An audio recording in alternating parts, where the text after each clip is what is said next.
ना शुरू करने से पहले आपने ये तो जरूर सोचा होगा कि हनुमान चालीसा इतना छोटा सा पाठ है, उसमें ऐसी क्या समझने लायक बात है जो उस पर इतने एपिसोड सुने जाएं।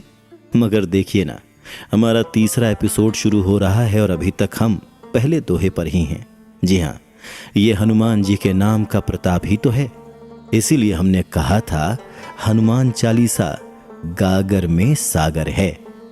पिछले एपिसोड में आपने उन फलों को समझना शुरू किया था जिन्हें पाना मानव जीवन का उद्देश्य होता है और जो ईश्वर की भक्ति से मिलते हैं। इन 4 फलों में से आप धर्म और अर्थ समझ चुके हैं। अब बात करते हैं अगले 2 फलों, काम और मोक्ष की। तो आइए पहले काम को समझते हैं। यूजुअली काम का मतलब लोग फिजिकल डिजायर से समझते हैं, यानी कि काम वासना। मगर ये इसका बहुत ही सीमित अर्थ है। काम का पूरा मतलब होता है कामनाएं, इच्छाएं। इच्छाएं किसी भी तरह की हो सकती हैं, धन, रिश्ते, post, power, status, physical, social, सात्विक, तामसिक, कैसी भी इच्छा। जो इच्छाएं दूसरों का बुरा चाहने वाली, दूसरों को दुख देने वाली होती हैं, उन्हें हम तामसिक इच्छाएं कहते हैं। और जो दूसरों का भला चाहने वाली, दूसरों को सुख देने वाली, सेल्फलेस, लोक मंगल और भक्ति भाव से भरी होती हैं, उन्हें हम सात्विक कामनाएं कहते हैं। हम जो भी इच्छा करते हैं, हमारी जो भी एम्बिशंस हैं, उन सभी को हम काम के अंडर समझ सकते हैं। इच्छाएं, एम्बिशंस रखना इंसानी आदत है। सच पूछो तो आधे से ज्यादा लोग भक्ति ही इसीलिए करते हैं ताकि उनकी इच्छाएं पूरी हो सकें, क्योंकि ईश्वर को भक्तों की इच्छा पूर्ति करने वाला माना गया है। तो अगर आपके भाव अच्छे हैं, मन सच्चा है और आप ईश्वर पर भरोसा रखते हुए, उसकी भक्ति करते हुए पूरी ईमानदारी से अपने कर्तव्य का पालन कर रहे हैं, तो वो भी आपकी कामनाओं का, इच्छाओं का ध्यान रखता है। हालांकि भक्ति में ये शर्त नहीं होनी चाहिए कि मैं आपकी भक्ति कर रहा हूं इसीलिए आप मेरी कामनाएं पूरी करें। ये भक्ति नहीं है, व्यापार हुआ।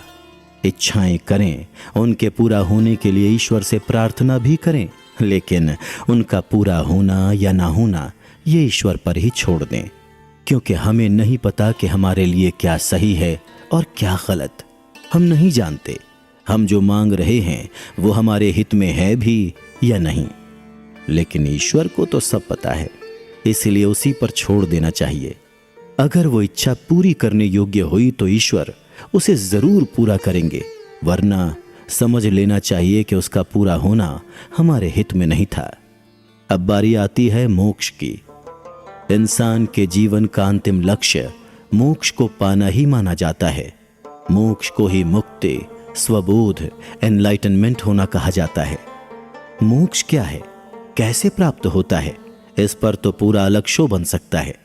यहां पर हम शॉर्ट में इतना ही समझते हैं, इंसान का अपने मूल स्वभाव पर लौटना ही मोक्ष पाना है। अब इंसान का ये मूल स्वभाव क्या है?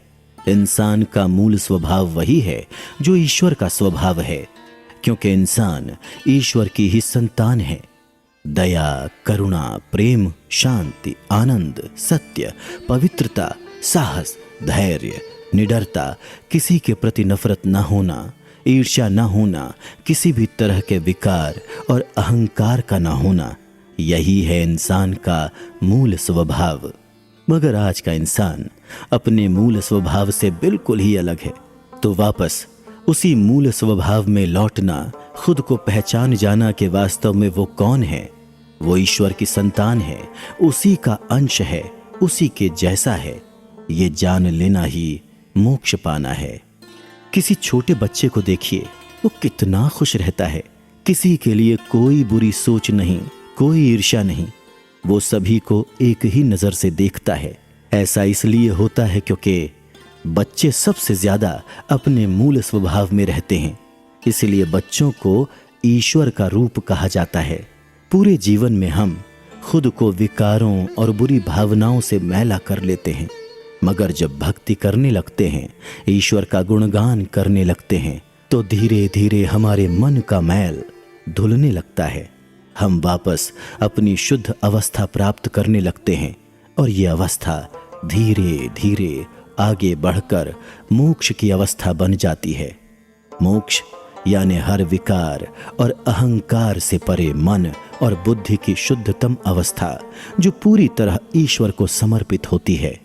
इस तरह जब तुलसीदास जी पहले दोहे में कह रहे हैं, बरनौ रघुबर बिमल जसो जो दायक फल चारे, तो इसका अर्थ ये हुआ, मैं श्री राम की भक्ति करता हूँ, उनकी लीलाओं का गुणगान करता हूँ, क्योंकि भगवान श्री राम की भक्ति ही चारों फल धर्म, अर्थ, काम और मोक्ष को देने वाली है।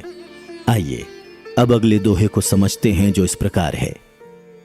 बुद्धिहीन तनु जान के सुमिरौ पवन कुमार, बल बुद्धि विद्या देहु मोहि हरहु कलेश विकार।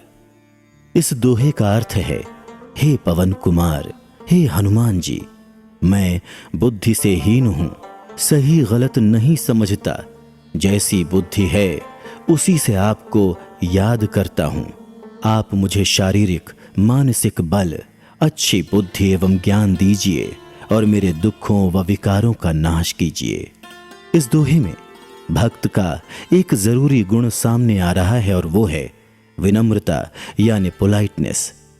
जिसमें विनम्रता नहीं वो भक्त नहीं हो सकता। जो खुद को दीनहीन बेचारा समझता है, जिसे बल बुद्धि और ज्ञान का घमंड नहीं होता, वही ईश्वर के सामने सच्चे मन से झुक सकता है। क्योंकि जो खुद को बहुत बुद्धिमान, ज्ञानी, बलशाली मानता है, उसे तो ईश्वर के सामने झुकने की जरूरत ही महसूस नहीं होती। उसे अपने बल पर ही भरोसा होता है। उसे लगता है कि कोई भी मुसीबत आएगी वो उससे निपट लेगा, मगर ऐसा होता नहीं है।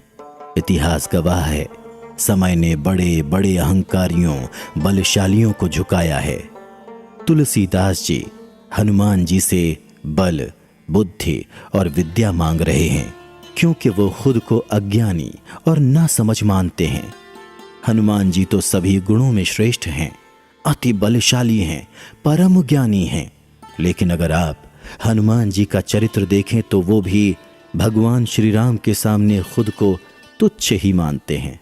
वो हमेशा इसी भाव में रहते हैं, मैं जो कुछ कर रहा हूं वो श्री राम जी की कृपा से, उनके ही बल से हो रहा है, इसमें मेरी कोई योग्यता नहीं। यही है सच्चे भक्त की पहचान।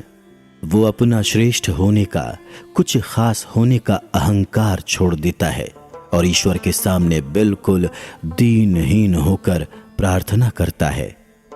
दोहे में आगे तुलसीदास जी हनुमान जी से प्रार्थना कर रहे हैं, मेरे सारे विकार और क्लेश हरो। दरअसल इंसान का सबसे बड़ा विकार तो उसका अहंकार ही होता है, जिसके चलते वो खुद को दूसरों से अलग, बेहतर या फिर खास समझता है। उसे लगता है वो दूसरों से ज्यादा समझदार है, वही हमेशा सही होता है और दूसरे गलत। अगर ये एक अहंकार रूपी विकार हट जाए तो बाकी के सारे विकार जैसे दुख, ईर्ष्या, क्रोध, निराशा खुद ही कम होने लगते हैं, क्योंकि इंसान चीजों को सही तरह से देखना, समझना शुरू कर देता है। पुरानी बातों और आदतों को छोड़कर नया सीखने को तैयार होता है।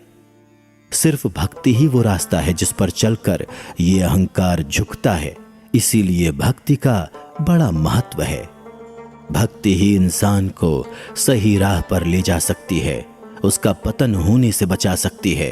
भक्ति में सबसे पहली प्रार्थना यही होनी चाहिए, बुद्धिहीन तनु जान के सुमिरौ पवन कुमार, बल बुद्धि विद्या देहु मोहि हरहु कलेश विकार।